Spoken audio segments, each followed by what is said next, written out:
This is the Eco-Wave Power, a cost-effective, low-maintenance and state-of-the-art technology that produces clean renewable electricity from ocean waves.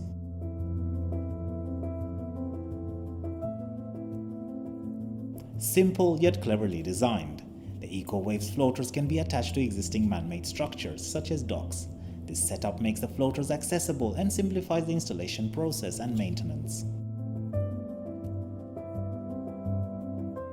With 1 billion people reportedly lacking access to electricity and almost half of the world's population living near the coastline, Eco-Wave Power wants to fill a void with a different approach than solar and wind energy.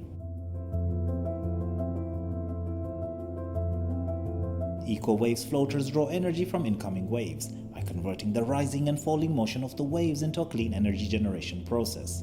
The movement of the floaters compresses and decompresses hydraulic pistons, which transmit biodegradable hydraulic fluid into land-located accumulators.